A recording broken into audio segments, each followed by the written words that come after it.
क्या आप वेजिटेरियन हैं या वीगन हैं और आपको इस बात की परेशानी है कि कहीं आपकी प्रोटीन इनटेक कम तो नहीं पड़ रही, या आप रोज प्रोटीन सप्लीमेंट ले रहे हैं बट उससे होने वाले खर्चे से परेशान हैं, तो आपकी सभी परेशानियां आज खत्म हो जाएंगी, क्योंकि इस 10 मिनट की वीडियो में आप ये जानेंगे कि ऐसे कौन से 10 best plant source of food हैं जो प्रोटीन से भरे हुए हैं, जेब पे ज़्यादा भारी भी नहीं है, आपको इजीली मिल जाएंगे और बहुत डिलिशियस खाने में रहेंगे।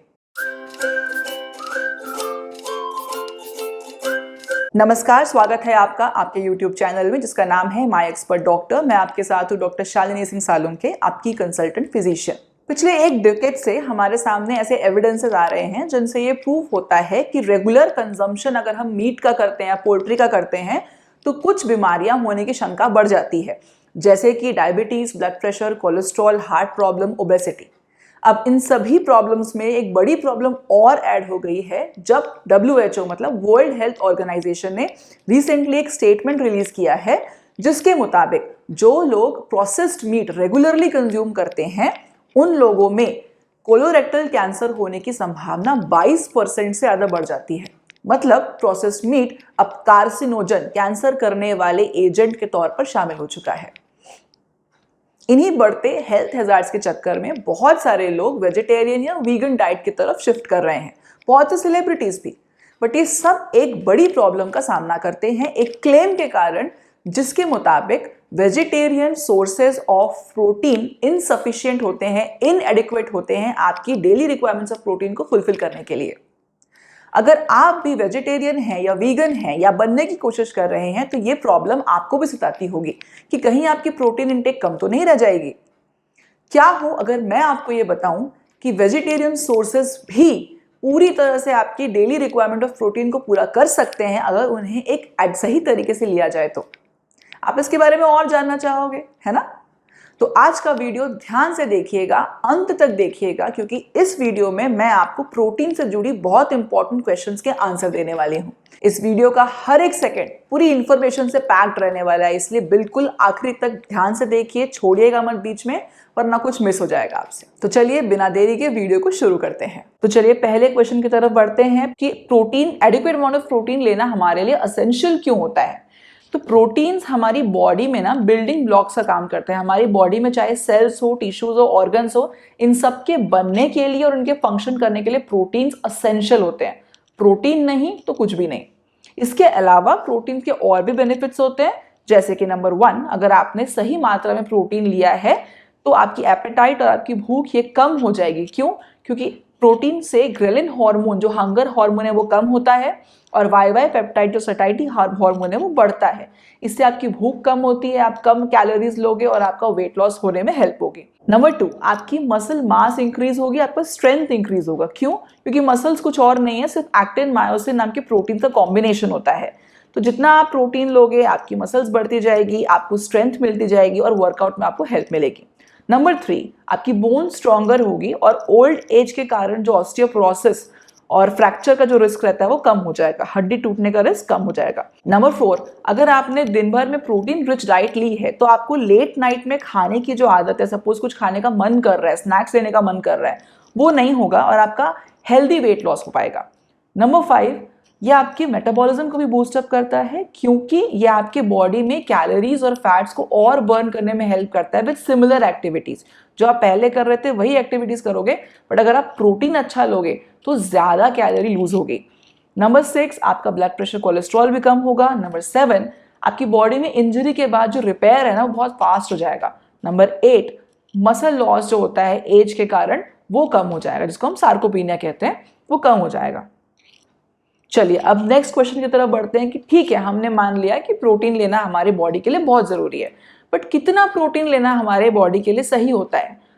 रिकमेंडेड डाइटरी अलाउंस क्या होती है प्रोटीन की? अगर ये आपको मालूम करना है तो मैं आपको बताती हूँ। अगर आप यंग एडल्ट्स हो तो आपको 0.8 ग्राम पर केजी बॉडी वेट के हिसाब से लेना है।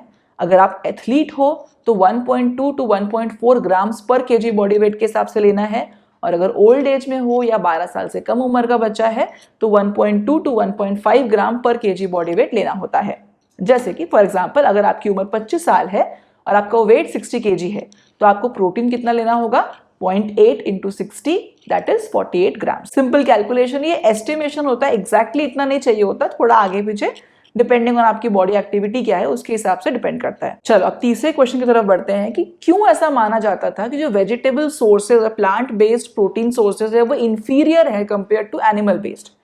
तो इसके लिए मैं आपको ये बताती हूँ पहले कि प्रोटीन होता क्या है।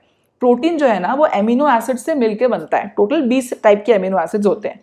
इसको दो कैटेगरी में डिवाइड किया जाता है, असेंशियल और non essential amino acid. Essential amino acid total 8 होते हैं। ये वो होते हैं जो हमारी बॉडी में बनते नहीं हैं, इसलिए हमें फूड पे डिपेंडेंट होना पड़ता है इनके लिए। दूसरे हैं नॉन असेंशियल अमीनो एसिड जो कि 12 होते हैं टोटल, और ये हमारी बॉडी में बनते हैं खुद से, इसलिए हमको इनको खाने से लेने की जरूरत नहीं है। तो बेसिकली अमीनो एसिड से प्रोटीन्स बनते हैं। अब एनिमल बेस्ड प्रोटीन जो होता है उसमें सारे के सारे अमीनो एसिड मिलते हैं, इसीलिए वो कंप्लीट सोर्स ऑफ प्रोटीन या सुपीरियर सोर्स ऑफ प्रोटीन माना जाता है। और वेजिटेबल सोर्सेज में जो 8 असेंशियल अमीनो एसिड्स हैं वो किसी एक वेजिटेबल में नहीं मिलते, किसी में कुछ मिलेगा किसी में कुछ मिलेगा, बट सब एक जगह नहीं मिलता, इसलिए इसको इनकम्प्लीट सोर्स ऑफ प्रोटीन बोलते हैं और इंफीरियर सोर्स माना जाता है इसको। बट इसका भी एक सोल्यूशन है। अगर हम डिफरेंट फूड आइटम्स को कंबाइन करते हैं, जैसे कि दाल चावल को कंबाइन कर लिया, रोटी का दाल को कंबाइन कर लिया, भाजी ले ली, तो इस तरह के कॉम्बिनेशंस अगर हम लेते हैं तो अलग अलग अमीनो एसिड हमारे खाने में आ जाएंगे, तो कुल मिला के जो इनकम्प्लीट था वो कंप्लीट हो जाएगा। इसका मतलब कि अगर आपको एडिक्वेट प्रोटीन लेना है वेजिटेरियन सोर्स से तो आपको वैरायटी ट्राई करनी पड़ेगी। अब इसके बाद अगले क्वेश्चन की तरफ चलते हैं कि एनिमल सोर्स से तो हमको प्रोटीन मिल ही रहा था, फिर क्या प्रॉब्लम हो गई? आजकल क्यों ज्यादा से ज्यादा लोग वीगनिज्म या वेजिटेरियन बनने की कोशिश कर रहे हैं, उस पर स्विच कर रहे हैं? इसका बेसिक रीजन क्या है? पिछले कुछ सालों में ऐसी रिसर्चेस सामने आई हैं जिसमें ये बताया गया है कि एनिमल सोर्स ऑफ फूड जो होता है उससे काफी सारी डिजीज एसोसिएट होती है। मतलब अगर आप एनिमल बेस्ड फूड को लंबे टाइम तक रेगुलरली खाओगे तो उससे कुछ बीमारियां होने का रिस्क बढ़ जाएगा। चलिए देखते हैं। पहला, आपका डायबिटीज मेलाइटस का रिस्क बढ़ जाएगा अराउंड 22%, हार्ट डिजीज का रिस्क बढ़ जाएगा अराउंड 42%, ओबेसिटी का रिस्क बढ़ता है। जब भी हम ये लाइफ स्टॉक फार्मिंग वगैरह करते हैं, पोल्ट्री फार्मिंग करते हैं, तो इससे green house gas, carbon dioxide gas बहुत रिलीज होती है, मीथेन एंड ऑल, और इससे कार्बन फुटप्रिंट बढ़ता है, एनवायरनमेंट को नुकसान पहुंचता है। पांचवा पॉइंट है कि क्रॉस इन्फेक्शंस का रिस्क बढ़ जाता है। अगर हम एनिमल्स को खाते हैं तो उनसे उन्हें होने वाले इन्फेक्शंस भी हमें हो सकते हैं, जैसे कि कोविड-19, स्वाइन फ्लू, ये एग्जाम्पल्स हैं। छठवा, जब ये लाइफ स्टॉक या पोल्ट्री को इनको बढ़ाया जाता है तो इनको एंटीबायोटिक्स दी जाती है ताकि ये इनमें इन्फेक्शन कम हो और ये मर ना जाए बड़े होने के पहले, और वो एंटीबायोटिक्स हमारी बॉडी में आते हैं और धीरे धीरे एंटीबायोटिक रेजिस्टेंस क्रिएट करते हैं, जो आज के टाइम पे बहुत बड़ी प्रॉब्लम है। 7, इन पोल्ट्रीज को या लाइफ स्टॉक्स को हार्मोनल इंजेक्शन दिए जाते हैं, जैसे कि स्टेरॉइड्स हो गया, एस्ट्रोजन, प्रोजेस्टेरोन हो गया, उनकी ग्रोथ को बढ़ाने के लिए, जिसके कारण उनको खाने के बाद ह्यूमंस में हार्मोन रिलेटेड इश्यूज जैसे कि पीसीओडी, इनफर्टिलिटी, ये बहुत बढ़ गए हैं। 8वां पॉइंट, एनिमल वेस्ट डिस्पोजल के कारण इन्फेक्शन फैलने का रिस्क बहुत ज़्यादा होता है। 9वां पॉइंट, जो अभी मैंने आपको वीडियो के स्टार्टिंग में बताया कि WHO के हिसाब से अब ये माना जाता है और ये प्रूव हो चुका है कि एनिमल बेस्ड फूड खाने से, प्रोसेस्ड मीट खाने से कैंसर का रिस्क भी बढ़ गया है। सो इन सारे रीजन के कारण बहुत से लोग आजकल वीगन या वेजिटेरियन डाइट्स प्रेफर करने लगे हैं अपनी हेल्थ की सेफ्टी के लिए और एनवायरनमेंट की सेफ्टी के लिए। चलिए अब नेक्स्ट क्वेश्चन पे बढ़ते हैं, जो कि हमारे पूरे वीडियो का हाईलाइट है। तो ऐसे कौन से प्लांट सोर्सेज हैं जो प्रोटीन से भरे हुए होते हैं? तो सबसे पहले इनमें आता है क्योना, जो कि 100 ग्राम कुक्ड क्योना लेने से हमको 4 ग्राम प्रोटीन मिलता है। दूसरे नंबर पे आता है चना, आधा कप चना लेने से 7.3 ग्राम प्रोटीन मिलता है। तीसरा राजमा, आधा कप राजमा से 7.5 ग्राम प्रोटीन मिलता है। चौथा दालें होती है, आधा कप दाल लेंगे तो 7 to 9 ग्राम ऑफ प्रोटीन मिल जाएगा। पांचवा मटर, 1 कप मटर से 7 ग्राम प्रोटीन मिल जाता है। छठवा मिक्स्ड सीड को अगर 3 टेबलस्पून लोगे तो 7 ग्राम प्रोटीन मिल जाएगा।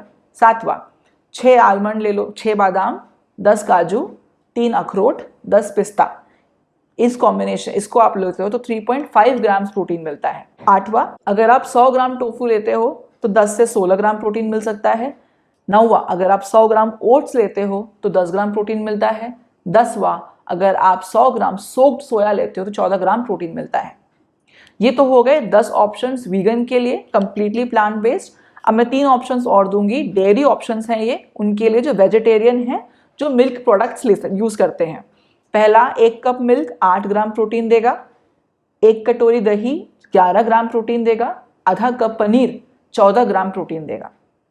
तो आपने देखा अलग अलग कॉम्बिनेशंस को अगर आप ट्राई करेंगे, इस लिस्ट में मैंने जितने फूड आइटम्स बताए हैं उसको अपने डेली रूटीन में शामिल करने की कोशिश करेंगे, तो आपको प्रोटीन रिक्वायरमेंट के लिए कभी एनिमल बेस्ड फूड की ज़रूरत महसूस नहीं होगी, न आपको सप्लीमेंट लेने की ज़रूरत पड़ेगी। बस इतना ध्यान रखिए कि आपको वैरायटी ट्राई करनी है। चलिए अब जल्दी से आपको कुछ टिप्स दे देती हूँ जो आपकी प्रॉब्लम को थोड़ा आसान कर देंगे, जो आपके डेली रिक्वायरमेंट ऑफ प्रोटीन को अचीव करने में आपकी हेल्प करेंगे। टिप नंबर 1, अपने दिन की शुरुआत नट्स से कीजिए, काजू, बादाम, पिस्ता ऐसा। नंबर 2, नाश्ते में आपको दही का कंजम्पशन करना है, जैसे कर्ड राइस हो गया, आलू पराठा दही के साथ हो गया, इस तरह से।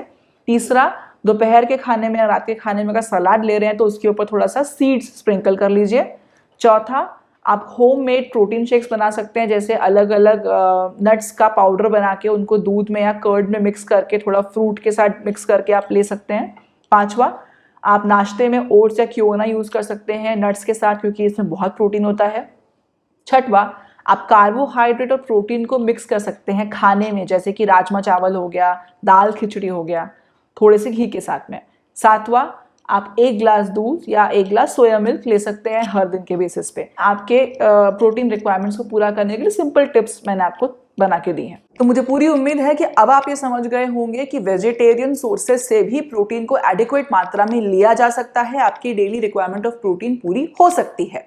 बस आपको वैरायटी ऐड करनी पड़ेगी और जितना हो सके आपको थोड़ा माइंडफुल रह के अपने फूड चॉइसेस बनाने पड़ेंगे। जस्ट एक बात, इनिशियली एक राइट कॉम्बिनेशन, एक गो टू कॉम्बिनेशन बनाना आपके लिए थोड़ा टाइम कंज्यूमिंग हो सकता है, इसीलिए इनिशियल फेसेस में एक जर्नल अपने साथ रखिए। आप जो भी फूड कॉम्बिनेशंस बनाते हैं इन फूड आइटम्स को लेके उसको उसमें लिखते जाइए, ताकि नेक्स्ट टाइम आपको सिर्फ उसको रेफर करना पड़े, आपका टाइम हर बार वेस्ट ना हो। तो बस आज के वीडियो के लिए इतना ही। अगर आपको ये वीडियो पसंद आया है तो हमें एनकरेज कीजिए थम्स अप के साथ, और इस चैनल को सब्सक्राइब करना मत भूलिए, बेल आइकन को भी दबाइए ताकि एक्साइटिंग हेल्दी कंटेंट आपसे मिस ना हो जाए। इसी तरह के इंटरेस्टिंग वीडियो के साथ हम फिर आपसे जल्दी मुलाकात करेंगे। तब तक के लिए नमस्ते।